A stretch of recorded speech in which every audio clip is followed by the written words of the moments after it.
Selles videos räägime natukene naha kaitsevõimest, pH-tasemest ja sellest, kuidas oma naha kaitsevõimet sagedase kätehügieeni tingimustes kaitsta.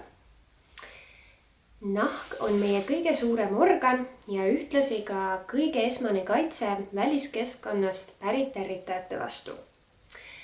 Nahal on arenenud väga mitmeid kaitsemehhanisme, millest üks on pH-tase. pH tähistab vesinikjoonide sisaldust lahuses. Ehk pH järgi saab määrata, kas tegemist on happelise või aluselise ainega. pH-d määratakse skaalal 1–14, kus number 1 tähistab kõige happelisemat ning number 14 kõige aluselisemat ainet. Inimese organismi sisekeskkonnas ehk veres on pH-tase keskmiselt 7,35.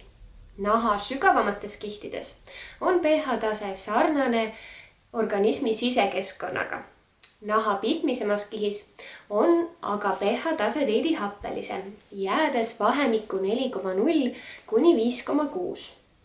Naha kõige pindmine, nii-öelda happemantel ehk hüdrolipiidkiht on mikroskoopiliselt õhuke justkui kaitsekiht või kaitsekile, mis kaitseb meie organismi selle eest, et liiga ei teeks UV-kiired, ei tungiks nahka patogeensed mikroobid ning et organismist ei toimuks naha kaudu liigset veekadu.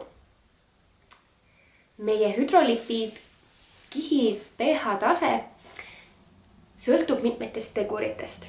Seda võivad mõjutada nii endogeensed ehk sisemised kui ka eksogeensed ehk välised tegurid. Sisemistest teguritest mõjutab naha pH-taset näiteks vanus, rass, sugu, välimistest aga näiteks erinevad kosmeetikatooted, ravitoimetega kreemid, väliskeskkonna ärritid või ka näiteks pesuvahendid. Naha pH muutub aluselisemaks, mida vanemaks me saame.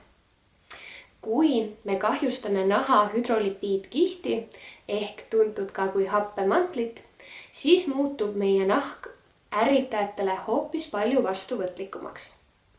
On näidatud, et ka mitmed nahahaigused mõjutavad naha hüdrolipiidkihti ehk meie naha kõige pindmist pH-taset.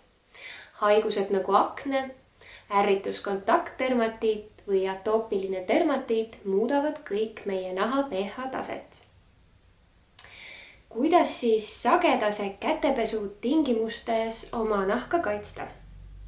Praeguses olukorras teame kõik väga hästi, kui oluline roll viirushaigustesse nakatumise ennetamiseks on kätehügieenil.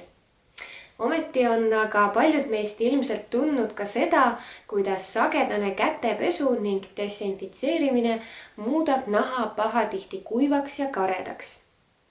Kindlasti ei tasu naha kahjustamise hirmus jätta neid toiminguid tegemata, kuid tasub igapäevaseks kasutamiseks valida tooted, mis on naha suhtes leebed. Tavaliselt on käte desinfitseerimise ainetel pH-tase umbes 7–8 ning kõige tavalisematel pesuseepidel jääb pH-tase vahemikku 9–11.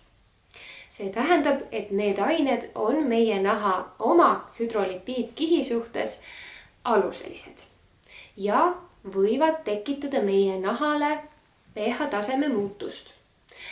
On näidatud, et sagedane leeliseliste ehk aluseliste vahendite kasutamine tõstab erinevate ärritavate protsesside ja ka põletikuliste protsesside riski nahas.